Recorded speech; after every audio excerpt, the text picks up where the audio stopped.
নম্বর কেজির ভিতরে আছে ঘাড়িয়াল। ঘাড়িয়ালের যাবতীয় তথ্যগুলো এখানে আছে সংক্ষেপে। এখান থেকে ঘাড়িয়ালগুলোর ছবি ভালোভাবে তোলা যাচ্ছে। এগুলোর মুখের মাথা অনেক পাতলা, এগুলো ঘাড়িয়াল। আর যেগুলো মাথা একটু পুরু এবং চাটা অনেক প্রশস্ত, সেগুলো কুমির। ঘাড়িয়ালগুলো আমরা দেখতে পাচ্ছি। 25 নম্বর কেজি আছে ঘাড়িয়াল। ঘাড়িয়ালের যাবতীয় তথ্যগুলো এখানে দেওয়া আছে।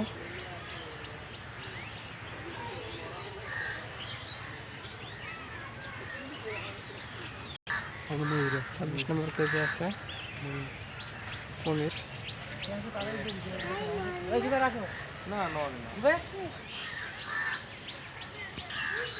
কুমির এখান থেকে ভালোভাবে দেখা যাচ্ছে না। একটা কুমির ছাড়া এখানে বাকিগুলা নজরে আসছে না। একটা হয়তো এখানে ঘুমিয়ে আছে। 28 নম্বর কেজির ভিতরে মল্লুক। দেখবে আসো, ওদিকে আসো।